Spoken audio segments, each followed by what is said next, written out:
Filming from Milano in Italy. Greg and I are on the way to the airport because we are flying to Canada today, and because as full-time travelers we do have some experience with long-haul flights. I want to share my top tips for long-haul flights with you in this video.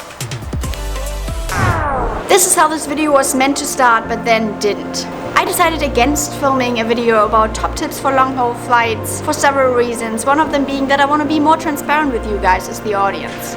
Filming in an airport can be incredibly uncomfortable and awkward. I love how every single person in this airport seems to be staring at us. Because we're extremely good looking.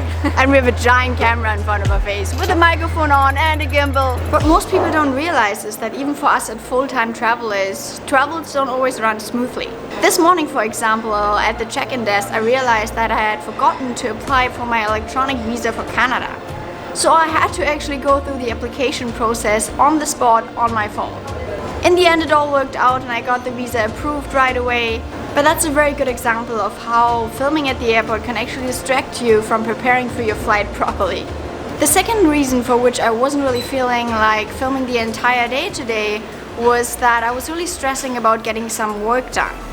The last week in Trentino was really amazing and inspiring, but there wasn't much time to focus on a normal work routine. So for this trip, I actually had a giant to-do list of things that I wanted to get done during the flight. You might not expect that, but I'm actually incredibly productive on flights because there's no distraction, there's no internet, and as long as the work doesn't have to be online, I can push out a couple of blog posts or edit an entire video. Apart from that, Greg and I have priority pass, which means that we have access to airport lounges almost all over the world, so we can just sit down in a quiet corner of one of those lounges, get a coffee, some food, and focus entirely on work. Third point, I did my research. My original video idea, top tips for long-haul flights, had really poor SEO results, which means that there were a ton of videos on YouTube, but nobody was actually searching for that topic. At this stage, I'm not very concerned about getting too many views on YouTube. I'm just not there yet. But I do want to make sure that I'm creating value to my audience, that I'm providing you guys with information that you find useful and inspiring. So by just replicating a video idea that so many others before me have already done and maybe done better, I'm not really creating value to you guys, which is why I spontaneously changed my video. Last but not least, this morning I was simply not feeling it. Filming this video right now feels way more natural, and even though people are staring at me the whole entire time, I'm having fun. So not is it extremely awkward to vlog in an airport because everyone is staring at you. It is also quite challenging because you have to watch for your belongings. I'm so glad to have my personal carrier. Make sure you get through security, and security also doesn't like when you film. So a whole bunch of things that make vlogging in the airport slightly uncomfortable, and there's so much noise too. So my top tip to anyone who's starting out on YouTube or has already been doing it for a while is to not film a video about a topic that you're not feeling. Because at the end of the day, I want to make videos because I'm enjoying it. I'm a creator, I want to be creative, and I want to create value for you guys, but I don't want to create content that I'm not convinced of sharing with you.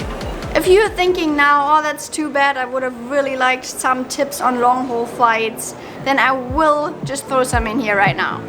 1. Do some exercise or intense stretching before you go on the plane, because you will not have time to do that while you're sitting. And also get up and move around, walk up and down the aisle to keep your metabolism going. Second, travel carry-on. Traveling carry-on is not only a very awesome and minimalistic way of living, the whole airport process also becomes way faster. You can walk right through to the gate instead of going to the check-in desk first, and you can also walk out of the airport building once the plane has landed. I absolutely love living and traveling carry-on, and if you're interested in how I managed to do that, I will link my latest packing video up there. My third tip is to bring some snacks, water, and something to keep you occupied, to keep you busy and entertained. For example, work, or downloading Netflix or Spotify on your phone in case you don't like the bored entertainment. That's it. If you have any questions about my channel, this video, or long haul flights, please drop me a line below.